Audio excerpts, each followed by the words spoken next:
Ya Tuhan, terima kasih banyak Engkau memanggil kami dalam persekutuan ini. Satu hal yang kami percaya, kalau Tuhan memanggil kami pasti Tuhan mau melawat kami. Oleh kuasa firman-Mu yang mengubahkan itu, kami mohon Tuhan, Engkau menolong kami sekalian, supaya kami membaca firman-Mu dengan baik, merenungkannya dengan baik, dan kami melakukan itu di dalam hidup kami. Terima kasih banyak Tuhan. Tolong jauhkan semua penggoda pencobaan. Biar dalam damai sejahtera-Mu kami belajar firman Tuhan. Kami rindu pada firman-Mu. Berfirmanlah bagi kami Tuhan, di dalam nama Yesus, firman yang hidup itu, kami berdoa. Amin. Bapak Ibu Saudara-saudara yang dikasihi dalam Tuhan Yesus, tema yang ditetapkan oleh Majelis Node Gemit untuk ibadah minggu hari ini, temanya ialah penebusan Kristus yang meneguhkan ikatan pernikahan. Pembacaannya terambil dari kitab Rut pasal 4 ayat 1 sampai ayat yang ke-17. Rut pasal 4 ayat 1 sampai ayat yang ke-17. Saya baca buat kita. Rut menjadi istri Boas. Boas telah pergi ke pintu gerbang dan duduk di sana. Kebetulan lewatlah penebus yang disebutkan Boas itu. Lalu berkatalah Boas, "Hai saudara, datanglah dahulu kemari, duduklah di sini." Maka datanglah ia, lalu duduk. Kemudian dipilihnya 10 orang dari para tua-tua kota itu dan berkata, "Duduklah kamu di sini." Maka duduklah mereka. Lalu berkatalah ia kepada penebus itu, "Tanah milik kepunyaan saudara kita Elimelek hendak dijual oleh Naomi yang telah pulang dari daerah Moab. Jadi pikirku, baik juga hal itu kusampaikan kepadamu sebagai berikut. Belilah tanah itu di depan orang-orang yang duduk di sini dan di depan para tua-tua bangsa kita. Jika engkau mau menebusnya, tebuslah. Tetapi jika engkau tidak mau menebusnya, beritahukanlah kepadaku supaya aku tahu, sebab tidak ada orang yang dapat menebusnya kecuali engkau, dan sesudah engkau, aku." Lalu berkatalah ia, "Aku akan menebusnya." Tetapi kata Boas, "Pada waktu engkau membeli tanah itu dari tangan Naomi, engkau memperoleh Rut juga, perempuan Moab itu, perempuan Moab, istri orang yang telah mati itu, untuk menegakkan nama orang itu di atas milik pusakanya." Lalu berkatalah penebus itu, "Jika demikian, aku tidak dapat menebusnya, sebab aku akan merusakkan milik pusakaku sendiri. Aku mengharap engkau menebus apa yang seharusnya aku tebus, sebab aku tidak dapat menebusnya." Beginilah kebiasaan dahulu di Israel dalam hal menebus dan menukar. Setiap kali orang hendak menguatkan sesuatu perkara, maka yang seorang menanggalkan kasutnya sebelah dan memberikannya kepada orang lain. Demikianlah caranya orang mensahkan perkara di Israel. Lalu penebus itu berkata kepada Boas, "Engkau saja yang membelinya," dan ditanggalkannya kasutnya. Kemudian berkatalah Boas kepada para tua-tua dan kepada semua orang di situ, "Kamulah pada hari ini menjadi saksi bahwa segala milik Elimelek dan segala milik Kilion dan Mahlon aku beli dari tangan Naomi. Juga Rut, perempuan Moab itu, istri Mahlon, aku peroleh menjadi istriku untuk menegakkan nama orang yang telah mati itu di atas milik pusakanya. Demikianlah nama orang itu tidak akan lenyap dari antara saudara-saudaranya dan dari antara warga kota. Kamulah pada hari ini menjadi saksi." Dan seluruh orang banyak yang hadir di pintu gerbang dan para tua-tua berkata, "Kamilah menjadi saksi. Tuhan kiranya membuat perempuan yang akan masuk ke rumahmu itu sama seperti Rahel dan Lea, yang keduanya telah membangunkan umat Israel. Biarlah engkau menjadi makmur di Efrata, dan biarlah namamu termasyhur di Bethlehem. Keturunanmu kiranya menjadi seperti keturunan Peres yang dilahirkan Tamar bagi Yehuda oleh karena anak-anak yang akan diberikan Tuhan kepadamu dari perempuan muda ini. Lalu Boas mengambil Rut dan perempuan itu menjadi istrinya dan dihampirinya lah dia. Maka atas karunia Tuhan, perempuan itu mengandung, lalu melahirkan seorang anak laki-laki. Sebab itu perempuan-perempuan berkata kepada Naomi, terpujilah Tuhan yang telah rela menolong engkau pada hari ini dengan seorang penebus. Termasuklah kiranya nama anak itu di Israel. Dan dialah yang akan menyegarkan jiwamu dan memelihara engkau pada waktu rambutmu telah putih. Sebab menantumu yang mengasihi engkau telah melahirkannya, perempuan yang lebih berharga bagimu dari 7 anak laki-laki. Dan Naomi mengambil anak itu serta meletakkannya pada pangkuannya, dan dialah yang mengasuhnya. Dan tetangga-tetangga perempuan memberi nama kepada anak itu, katanya, pada Naomi telah lahir seorang anak laki-laki. Lalu mereka menyebut namanya Obed. Dialah ayah Isai, ayah Daud. Demikian firman Tuhan. Berbahagia setiap orang yang mendengar firman, memelihara dan melakukan dalam hidup setiap hari. Haleluya.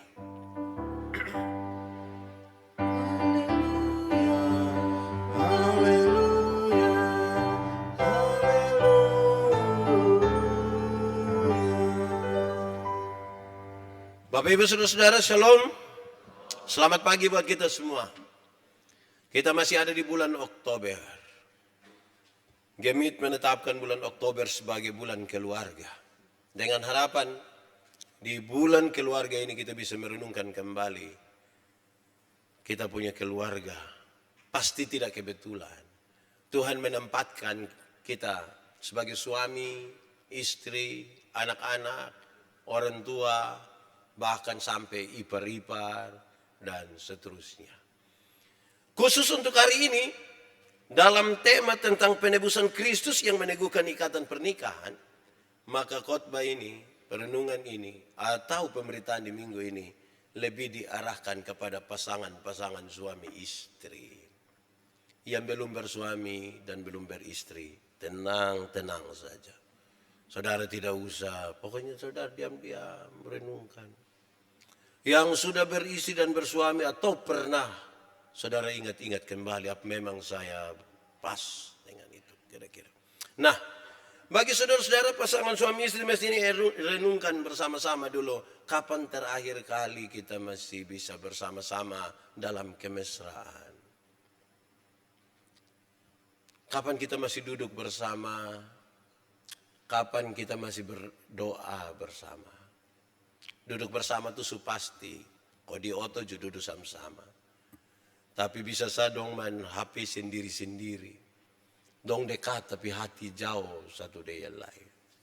Nah, penebusan Kristus meneguhkan ikatan pernikahan. Dan karena itu saudara-saudara memulai khotbah ini, saya ajak kita untuk memahami gambaran secara besar dari kitab Rut, karena hanya ada 4 pasal. Tetapi juga membawa saudara untuk mengingat kembali pemberitaan minggu lalu.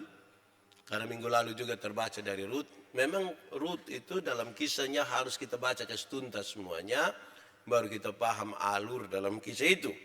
Saudara-saudara, kisah yang dituliskan dalam kitab Rut menceritakan tentang kesetiaan sebuah keluarga. Kesetiaan sebuah keluarga. Kesetiaan seorang anak mantu semulai begitu kepada mertuanya, ibu. Hal yang sebenarnya saya kira cukup kontras karena waktu itu terjadi sebuah kemerosotan moral yang sangat serius di Israel. Sangat serius. Orang-orang tidak percaya Tuhan, hidup dengan suka-suka saja. Kesetiaan dalam keluarga ini bukan karena mereka kaya. Kesetiaan ini justru di titik paling rendah dalam hidup mereka. Itu cukup mengerikan. Sedih itu.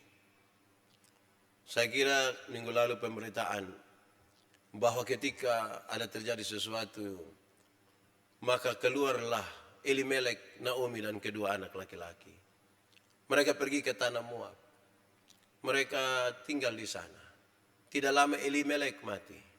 Kedua anak laki-lakinya menikah dengan Orpa dan Rut. Tapi tidak lama kemudian dua anak laki-laki itu mati. Tinggallah dua menantu perempuan dengan satu mama mantu. Wih, itu berat. Kita kumpul 3 orang perempuan dari latar belakang berbeda, hanya sekedar dihubungkan oleh anak dong. Itu berat. Kumpul 3 perempuan berat. Tapi sekarang kumpul 3 laki-laki juga berat. Karena ini tinggal sama-sama. Lalu kisah itu berlanjut, saudara. Bahwa setelah itu dia dengar Tuhan sudah kerjakan baik di Efrata, di Bethlehem. Dia mau pulang. Tapi 2 anak mantu ini mau ikut. Berhasil itu suami. Walaupun dia sumati, tapi dia berhasil mendekatkan anak mantu dengan mama mantu. Memang kadang-kadang posisi paling sulit itu kita laki-laki ini. Sulit. Kita mau pi mama, istri bilang pi, mama tunggu pi. Tapi kita tidak pi, mama bilang, sudah apa mama baru. Jadi kita pusing tempatkan diri itu. Tapi ini anak 2 ini, walaupun don tidak terlalu lama, tapi don berhasil kas dekat dompu mama dengan dompu istri don itu mantap itu. Semoga kita don pun begitu. Tapi kadang-kadang anak mantu dan mama mantu don duduk ke hati panas. Saudara-saudara, lebih lanjut lagi. Kemudian karena orang miskin sekali, Naomi bilang, lebih baik kamu 2 tinggal. Kamu 2 pulang ke Moab. Saya pulang sendiri, saya ke kampung. Omong begini, yang 2 menangis. Menangis. Tidak mau. Menangis apa? Coba kalau seandainya Naomi dalam keadaan kaya raya, suruh pulang kalau menangis, bisa sedrama. Bisa sedang saya, bisa saja. Ini susah berat. Tapi kemudian tidak, dia ngomong sekali lagi, pulang. Orpa memilih untuk pulang. Tapi Rut tidak mau. Rut mau ikut. Rut mengatakan hal yang luar biasa. Di mana mama mati, di situ pun saya mati. Di mana mama tinggal, di situ pun saya tinggal. Luar biasa. Itu luar biasa. Kok tidak ada apa-apa ini? Coba kalau Naomi kaya raya aman. Itu pasti dia pun kawan dong. WA dia kok kasih tahu bilang, sabar lagi. Mungkin 10 tahun sahru. Itu sertifikat lu subawa itu. Jadi tahan. Tapi ini tidak ini. Dia memang betul-betul karena cinta itu. Dia pergi. Tapi ada satu keputusan yang lebih penting di situ, saudara. Yaitu keputusan untuk ikut Naomi ke Efrata, ke Bethlehem. Itu sebuah keputusan yang luar biasa. Bukan saja soal cinta kasih di antara mereka. Tapi itu sebuah keputusan iman. Kenapa? Kalau dia kembali ke Moab, dia akan kembali beribadah kepada Allah-Allah yang disembah oleh orang Moab. Karena itu waktu dia pergi ikut dia punya mama mantu, itu dia ambil sebuah keputusan untuk tetap menyembah kepada Tuhan Allah.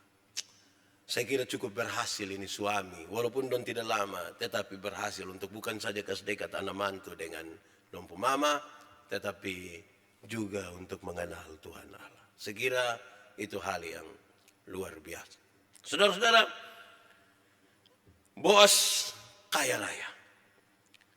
Dan masih mempunyai hubungan keluarga dengan Elimelek.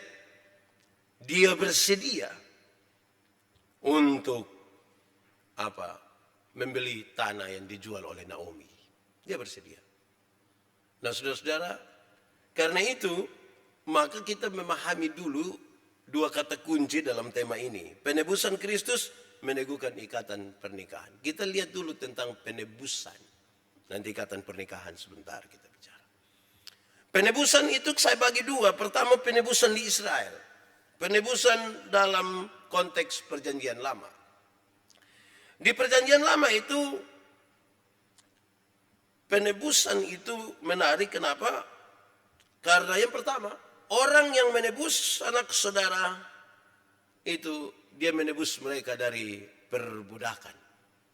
Jadi kalau sanak saudara mereka itu menjadi budak, maka penebus itu membebaskan mereka. Imamat 25 ayat 48. Seorang penebus itu akan menuntut balas atau hutang darah dalam kasus pembunuhan keluarganya. Bilangan 35 ayat 19. Jadi bukan saja penebus itu menebus mereka dari perbudakan, dari kerja paksa, tapi penebus itu juga menuntut hutang darah terhadap sanak saudara mereka yang dibunuh. Yang ketiga, saudara-saudara, penebus itu membeli tanah keluarga yang telah dijual. Dia pun tugas begitu. Dia menebus tanah keluarga yang dijual. Woi, saya bayangkan untung baik dong di sana baru itu hari. Kalau dong sekarang penebus itu akan pusing. Kalau jual habis di sini, dari bertebus di sini kita jual di situ lagi. Ada orang tugas jual, ada tugas tebus. Ini lama-lama kita mati.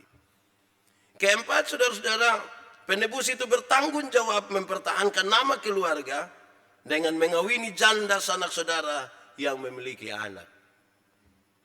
Penebus pun tugas segitu. Kawin nama dia pun istri. Supaya kemudian dong nama keluarga itu tetap ada. Ulangan pasal 25 ayat 5 sampai 10. Kesimpulannya saudara, dari 4 hal itu, kesimpulannya adalah seorang penebus bertanggung jawab untuk menjamin nama, harta, dan keturunan keluarganya. Saudara-saudara, karena Boas adalah keluarga Elimelek, maka dialah yang bertugas untuk menebus.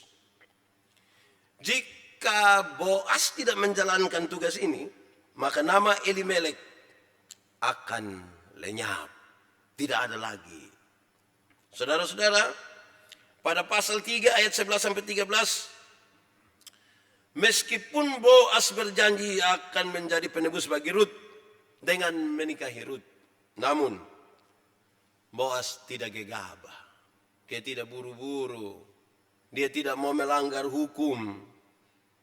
Dia tidak mau buru-buru. Dia ada uang, dia ada semuanya. Dia bisa menebus, tapi dia tahu bahwa ada ketentuan hukum.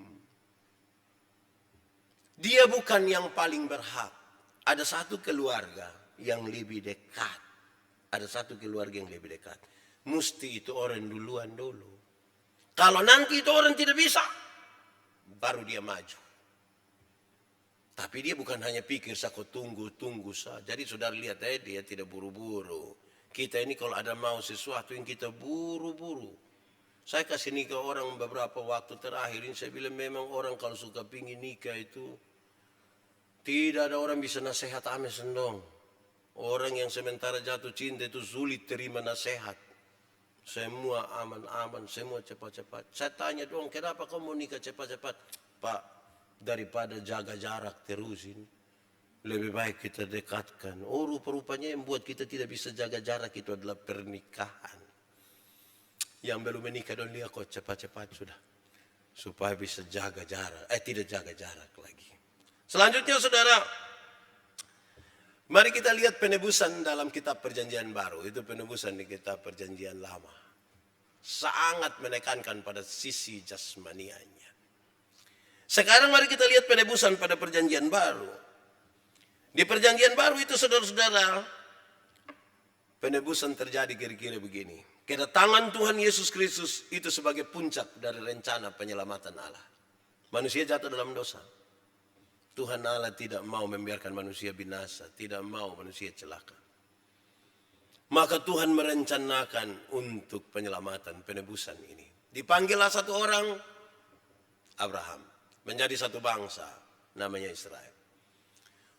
Proses berjalan dan puncak dari seluruh rencana penyelamatan Allah itu ada pada kedatangan Yesus Kristus. Kedua, Tuhan Yesus mengorbankan dirinya mati dan bangkit untuk menebus manusia berdosa yang harusnya binasa. Dalam kedatangan Tuhan Yesus itu, dia bukan datang begitu saja. Dia datang dan mau mati. Dia menang atas kuasa kematian. kita diselamatkan. Padahal mestinya kita binasa. Ketiga, dalam penebusan itu kita beroleh hidup yang kekal. Penebusan itu membawa kita untuk hidup yang kekal. Membawa kita untuk mengalami, menikmati, dan masuk surga. Penebusan itu oleh Yesus Kristus. Yang keempat, saudara-saudara, dalam penebusan Tuhan Yesus itu, maka relasi antara manusia dengan Tuhan Allah yang tadinya terputus karena dosa, sekarang sudah terhubung kembali. Sekarang sudah tersambung kembali. Saudara lihat, kalau di PL, di perjanjian lama itu menekankan hal yang sangat jasmania, maka di perjanjian baru, dia melengkapi ini menjadi sempurna. Tidak, apa artinya kamu ada di dunia saja, tapi tidak memiliki surga. Kira-kira begitu. Mari kita lihat saudara-saudara implikasinya berkaitan dengan tema ini. Penebusan Kristus meneguhkan ikatan pernikahan. Satu, ikatan pernikahan yang dilandasi oleh penebusan Tuhan Yesus Kristus, maka masing-masing mereka akan makin dekat dengan Tuhan. Suami istri yang mengalami penebusan Tuhan Yesus, maka suami akan dekat dengan Tuhan, istri juga akan dekat dengan Tuhan. Kalau suami dekat dengan Tuhan, istri dekat dengan Tuhan, maka dorang dua akan semakin dekat. Itu keluarga, itu suami yang betul-betul melandasi pernikahan mereka di dalam penebusan Kristus yang luar biasa. Maka mereka dekat dengan Tuhan, mereka juga dekat di antara mereka. Sehingga kalau hari ini kita jauh, hari ini kita rasa sudah ada jarak, kita rasa suami mulai berubah, istri juga sudah berubah. Kita rasa dia tidak dulu lagi. Maka kemungkinan besar mungkin dia hati jauh dari Tuhan. Suami hati jauh dari Tuhan, istri hati jauh dari Tuhan. Mari baku aja kita makin dekat dengan Tuhan supaya buat kita makin dekat. Jangan sampai kita sudah terlalu lama nikah. 15, 20, 30 tahun akhirnya kita biasa-biasa. Kita biasa-biasa sampai mama bekira siapa kok. Wih, kalau sampai ada suami yang takuju bangun dah beli istri sampai mama bekira siapa. Wih, itu pasti mam tua kaget itu. Pasti mam tua langsung lu mimpi apa? Paling begitu. Nah, kedua saudara-saudara, ikatan pernikahan yang dilandasi oleh penebusan Kristus, mereka mau hidup bersama-sama sampai maut memisahkan. Sampai maut memisahkan. Ikatan pernikahan yang dilandasi oleh penebusan Kristus itu, dorang dua mau hidup sama-sama sampai maut pisahkan. Tidak boleh ada perceraian. Don tidak mau. Itu kata cerai itu dong subuang dalam lompong kamus hidup. Tidak ada. Mau masalah apapun, maut yang pisahkan. Tapi itu tidak berarti tiap hari suami hanya duduk kotanya dan tertahu mam tua pun maut kapan. No. Lama-lama saya sudah dekatkan mam tua dengan maut ini. Dan begitu juga. Biarlah maut itu berjalan apa ada saat. Karena suami-suami, istri-istri yang menyadari bahwa ikatan pernikahannya dilandasi oleh penebusan Kristus, maka dia mestinya mau untuk hidup bersama-sama. Terus sampai maut. Menikmati betul-betul perjalanan hidup ini yang sering naik, sering juga turun, sering biasa-biasa saja, datar-datar saja. Mengalami banyak sekali perubahan. Perubahan itu mungkin juga perubahan fisik, mungkin juga perubahan suasana, mungkin juga banyak perubahan lain.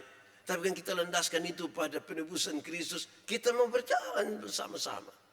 Terus sampai maut memisahkan. Ketiga saudara, ikatan pernikahan yang dilandasi oleh penebusan Kristus, mereka bebas. Mereka sudah dibebaskan, tapi mereka bertanggung jawab. Mereka bebas, tapi bertanggung jawab. Mereka bisa berjumpa dengan siapa saja dalam kebebasan, tapi bertanggung jawab. Memang butuh bebas-bebas sedikit. Kadang-kadang isi dong ini pun cemburu ini sudah lalu. Kita dan coba-coba senyum dengan apapun. Kadang-kadang kita senyum dengan TV, cuma tuh bisa cemburu dengan TV. Bapak lama-lama saya titiin TV. Mama ini belum lunas ini mama. Mama titi ini kita susah. Tapi jangan bilang hanya ibu-ibu saya yang cemburu. Bapak-bapak juga aduh. Jangan kau lihat mam tuh ada senyum sedikit waktu WA. Tes apa itu?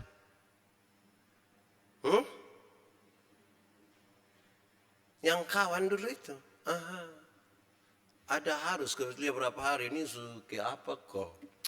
Bab tu ada sekarang ke karmana ke asarang begitu. Jadi yang hidup di dalam kasih Kristus itu betul-betul dalam penebusan Kristus itu mereka tahu bebas tapi bertanggung jawab.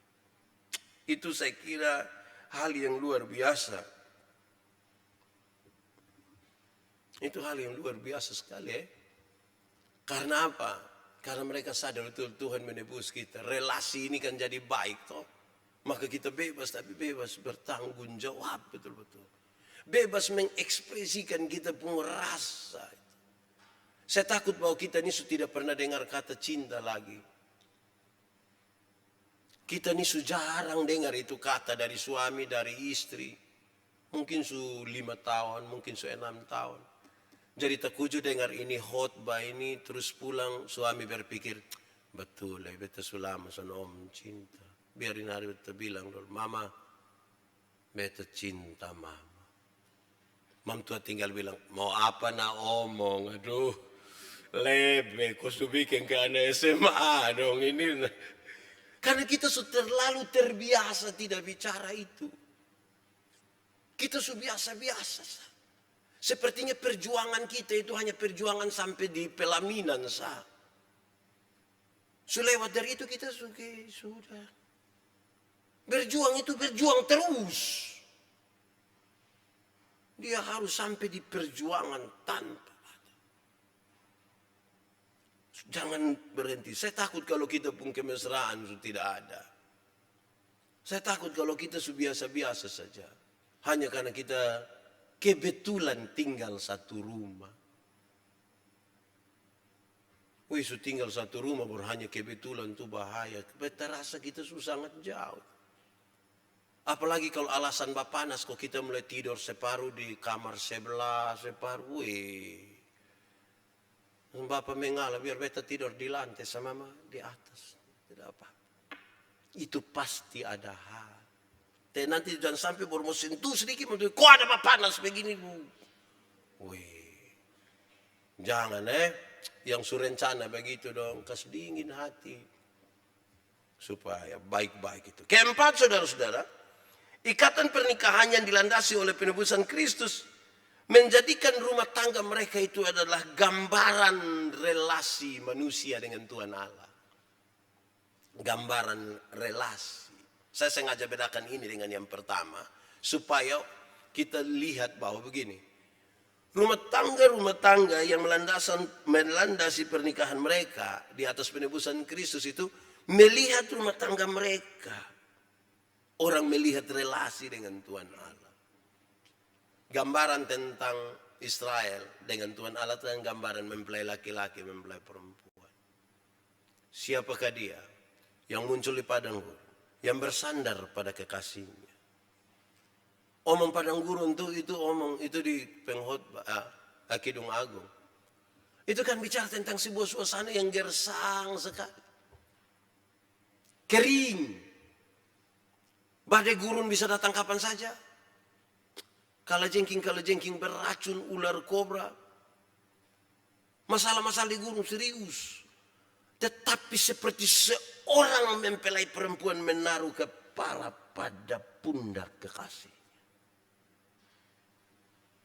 Yang belum menikah jangan renungkan, saudara belum bisa dapat dia pun. Coba ibu-ibu renungkan, bapak-bapak renungkan kalau istri taruh kepala di sini. Rasa apa coba? Damai, aman. Berarti merasa penuh cinta. Baru dia menyanyi.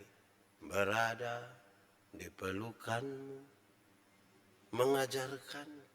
Begitu. Ibu-ibu rasa bangga. Biar dia pun suami pun dada rata saja. Tetap dia bangga. Surata lebar bintik-bintik putih. Tetap dia merasa itu. Itu gambaran yang luar biasa. 40 tahun dalam perjalanan di padang itu. Orang melihat, don susah-susah sama-sama. Senang sama-sama. Kan bagus toh. Banyak kita sudah berubah. Saudara, saya ingat, saya omong kemarin juga. Ada satu keluarga kok. Satu saat dia punya istri protes. Papa ini sudah berubah. Papa sudah tidak kayak dulu lagi.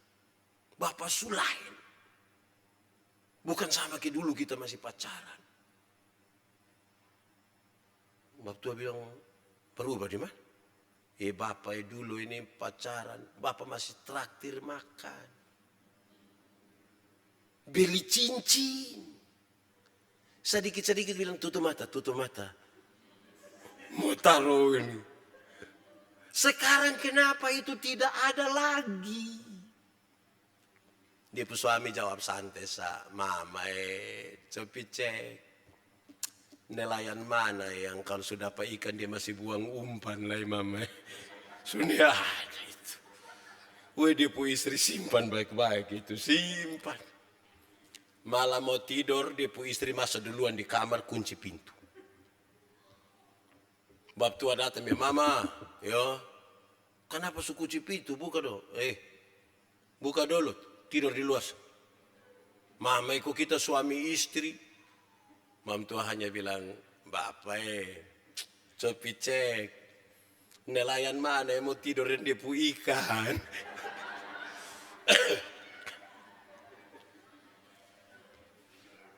Aduh, ini relasi ikan dan nelayan ini ke mana? Dicari ikan di dalam laut tapi bakarnya di pinggir pantai nih. Newa atur ko bye-bye Atur ko bye-bye. Tapi jangan penuh drama dan kemunafikan. Itu hari saya pernah kasih tahu saudara. Ada satu waktu orang heran dengan ada suatu suami punya mengasihi istri itu memang terlalu. Suami terlalu mengasihi istri. Sampai orang-orang heran dan bertanya, Pak, kami lihat Pak ini terlalu sayang papu istri. Tidak seperti kami ini. Bapak pakai cara apa sampai bisa begitu? Bapak tuh bilang begini, ini terjadi beberapa waktu lalu. Satu saat saya lihat saya punya istri dia goreng ikan. Terus dia taruh di meja makan. Kucing di rumah datang makan nama itu ikan. Saya punya istri lihat ini ikan, ini kucing, terus istri hanya bilang, 1. Woi, goreng berikutlah taruh ini kucing ambillah ini ikan.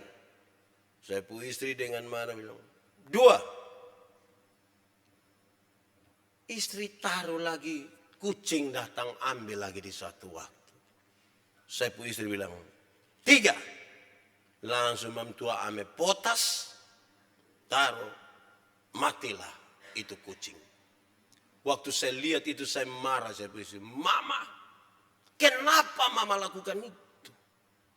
Mama seperti tidak ada perasaan. Masa biarkan ini kita pun kucing mati seperti ini nih. Mama buati di mana? Saya punya istri lihat saya baru dia bilang, 1. Dan mulai hari itu saya sayang dia, saya sayang. Itu dia mau suruh saya cium dia pu kaki juga saya cium. Saya takut dia belajar berhitung lagi. Dia masuk 2 ini saya dugdag biar sudah. Mulai hari itu saya sayang. Ya, semua jam lebih kita berita. Terakhir saudara, ikatan pernikahan yang dilandasi oleh penebusan Kristus, mereka selalu mengingat kasih yang mula-mula. Kasih yang mula-mula. Kasih yang mula-mula kepada Kristus ketika pertama kali kita jatuh cinta dengan Kristus. Tetapi juga ketika pertama kali kita jatuh cinta, penuh sukacita, penuh gairah, penuh semangat, rasa ingin berjumpa, tidak mau terlepas. Persis seperti pertama kali kita dinobatkan sebagai ratu dan raja sehari. Dengan dandanan yang bagus, indah, pakai petasan. Di acara-acara resepsi kita tuh. Masuk sambil melambaikan tangan untuk orang. Kita ingat betul kasih pertama kali kita merasa penuh dengan getaran. Ada gelora yang begitu kuat memaksa kita untuk harus segera secepat mungkin kita hidup bersama-sama sebagai suami istri. Menikmati itu hubungan dan kemudian ada anak-anak dan terus mereka memanggil kita papa, mama. Menikmati semua yang kita kerja bersama-sama. Masih banyak orang kan dia simpan kenangan pertama kali ketika mereka sebagai suami istri. Kadang-kadang sampai sendal juga. Hei, ini sendal putus. Bapak ini sendal waktu kami 2 nikah, Bapak. Biar kita simpan.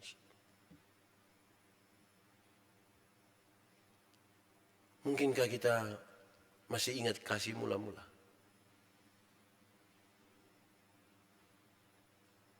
Tahun lalu atau 2 tahun lalu saya ingat suami-suami ambil bunga dan kasih istri ketika acara ini.